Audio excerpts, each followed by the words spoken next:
Fala galera, tudo bem? Eu sou o Dan Falter e hoje nós vamos falar desse grande livro aqui. Na verdade, desses grandes livros aqui, As Brumas de Avalon, da Marion Zimmer Bradley.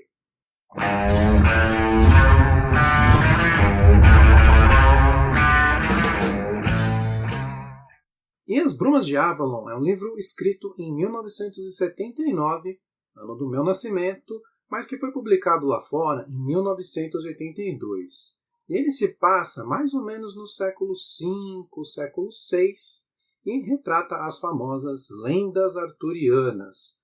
Para quem não sabe, as lendas arturianas contam sobre o rei Arthur e os cavaleiros da Távola Redonda. Uma história que foi tão contada e tão recontada que muita gente acredita, inclusive, que ela é real. É claro que vários pontos dela são baseados em fatos reais, mas infelizmente é tudo uma grande ilusão. E aonde é que a Marion Zimmer Bradley entra aqui com esses 4 volumes do Brumas de Avalon? Bom, muita gente vai dizer que aqui nós temos uma versão das lendas arturianas contada sobre o ponto de vista feminino, sobre uma visão das mulheres.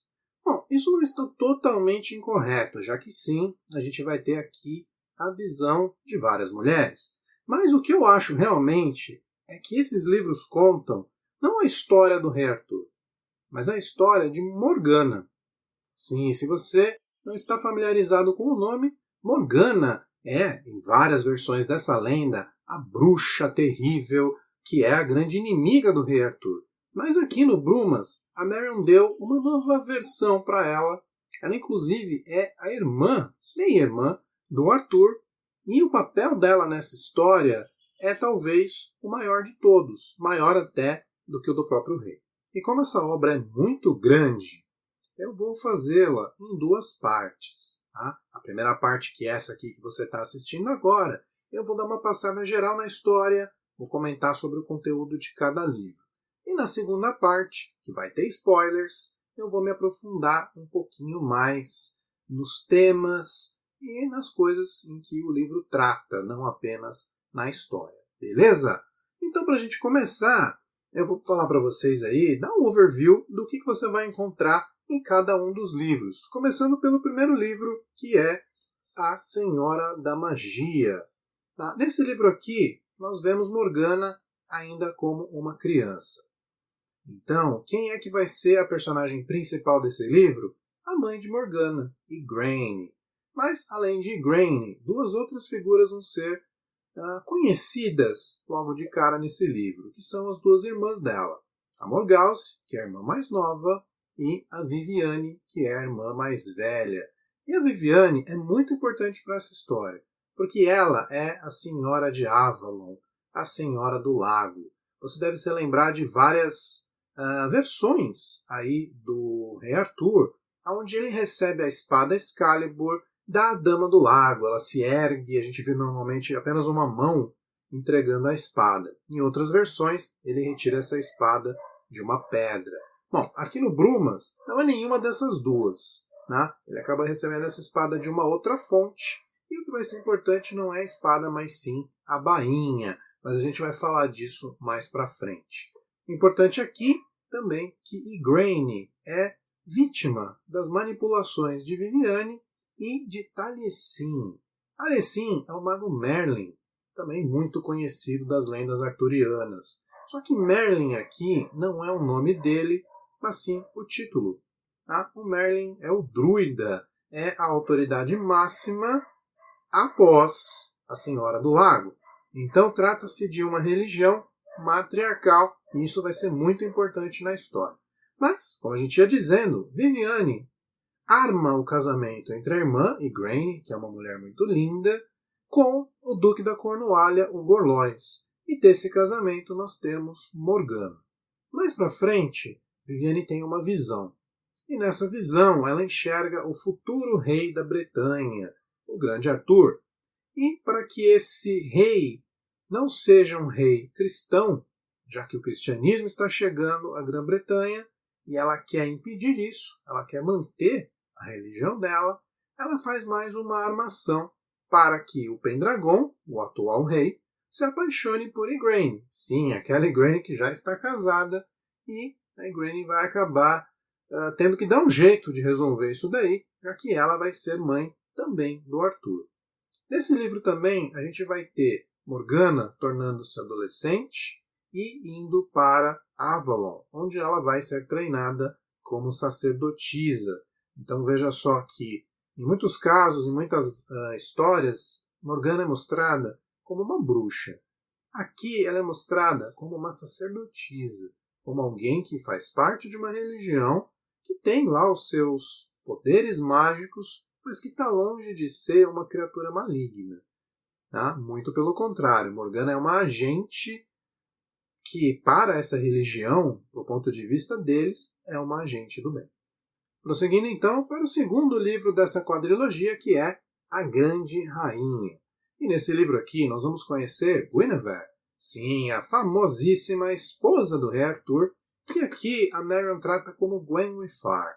Não sei exatamente porquê, mas provavelmente Guinevere é uma espécie de adaptação do nome, já que Gwenwyfar é bem difícil de falar, bem difícil de escrever também.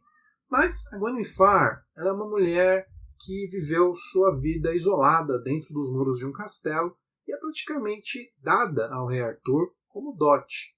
E ela não se sente nada bem com essa situação, principalmente porque ela acaba se apaixonando não pelo seu marido, mas por Lancelot. Sim, você deve saber que o Lancelot é muito importante nessa história, já que há um triângulo amoroso entre ele, Arthur e a rainha. Mas o Lancelot aqui, ele não é apenas o homem que conquista Gwenwyfar. Ele é o homem que conquista praticamente todas as mulheres do reino. Afinal, ele parece ter um certo encanto mágico. Ele não é apenas bonito, já que esse encanto funciona tanto com as mulheres, que o querem de qualquer forma, mas também com os homens, que o enxergam como um guerreiro invencível, um homem honrado, e até o Arthur morre de amores por ele. Gwenwyfar também tem um grande problema, que é a incapacidade de ser mãe.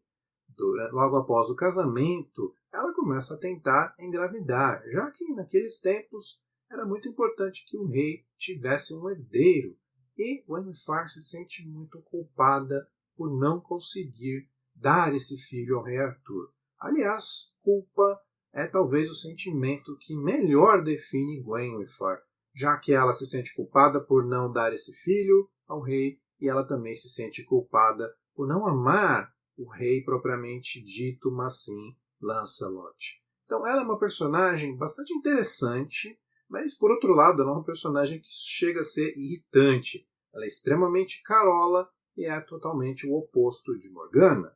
Mas lembra que eu disse que o livro é sobre Morgana? E o que acontece com ela aqui? Bom, Morgana acaba sendo envolvida em uma espécie de ritual onde ela fica grávida. Então também não é segredo para ninguém que Morgana tem um filho, você deve se lembrar disso, que é conhecido como Mordred ou Gwydion, dependendo da língua que você utiliza para falar o nome dessa criança. E Morgana abandona esse bebê com a tia, com Morgause, que também se casou e vive no norte do país. E Morgana vai então para a corte do rei Arthur viver junto com Gwenwyfar. Então, nessa parte do livro, Morgana já passou pela infância e já se tornou sacerdotisa, já abandonou o sacerdócio e agora está na corte do rei Arthur. É mais ou menos nessa parte que a gente finaliza o segundo livro. No terceiro livro da saga, que é este aqui, O Gamo Rei, a gente vai conhecer um pouquinho mais sobre o Gwydion, ou o Mordred, que é esse filho da Morgana, e que, por um motivo que a gente vai descobrir lá para frente, tem grandes interesses em assumir o reino para si. Mais do que isso, a gente vai conhecer melhor o personagem chamado Kevin. Kevin, o bardo, é um personagem muito interessante porque ele é o melhor músico de todo o reino. Ele também é de Avalon. Ele toca harpa como ninguém, só que ele é todo deformado. E esse personagem é muito interessante porque ele é totalmente rejeitado pela rainha. justamente por causa da sua aparência física. Ele é deformado, ele tem dificuldades para andar, e isso, para algumas crenças mais antigas, era considerado como demoníaco.